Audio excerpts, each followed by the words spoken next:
je dirais même de confraternité, que je vous adresse au nom de la Fédération internationale et de la Fédération européenne des journalistes. Si nous sommes réunis aujourd'hui, comme elle vient de le dire, c'est parce que depuis l'assassinat de notre confrère, la liberté de la presse et plus globalement la démocratie sont en danger de mort en Turquie. Un de mes collègues me disait à l'instant que des dispositions avaient été prises hier en Turquie et que désormais le président Erdogan avait tous les pouvoirs. Il y a 10 ans, notre collègue journaliste, rédacteur en chef, écrivain, turc d'origine arménienne, était lâchement assassiné au pied d'Agos, le journal qu'il avait créé. Les fédérations internationales et européennes des journalistes ont protesté spontanément et ont exprimé leur horreur face à ce crime et leur solidarité avec sa famille et avec les collègues de son journal.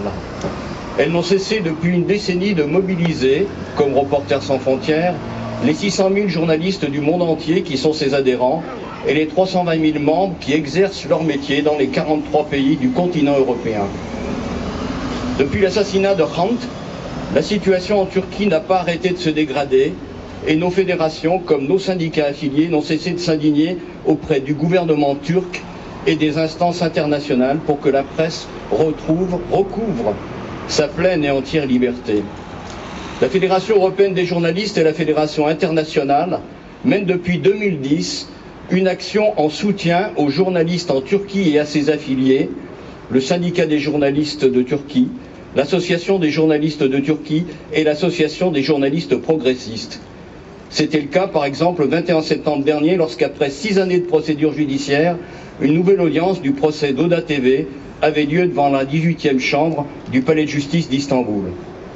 En France, les syndicats de journalistes CFDT, CGT et SNJ, qui sont les représentants de nos deux fédérations, ont multiplié les démarches auprès de l'ambassade de Turquie et du ministère français des Affaires étrangères, en particulier depuis le coup d'État de cet été, qui a conduit le président Erdogan à multiplier les arrestations de militaires, d'universitaires, de journalistes, en général des démocrates.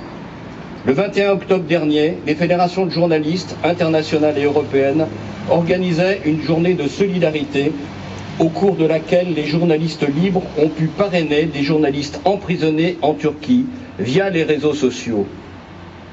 Nouvelle protestation le 5 novembre, 9 journalistes et dirigeants du journal Cumhuriyet, comme l'a dit Janine, étaient placés en détention provisoire et préventive le matin dans l'attente de leur jugement. Nous étions à leur côté. Il y a 1 mois et demi, les fédérations internationales et européennes des journalistes des Balkans et d'Europe de l'Est ont tenu un meeting régional à Istanbul. 10 journalistes internationaux et une quinzaine de journalistes locaux ont manifesté concrètement leur solidarité envers plus de 120 journalistes turcs emprisonnés. Aujourd'hui, la démocratie est en danger aux portes mêmes de l'Europe et cela est la responsabilité de chacun, nous journalistes, nous responsables des médias, vous responsables politiques, d'ONG, d'associations, professionnels et de syndicats, de faire que ce déni de démocratie cesse.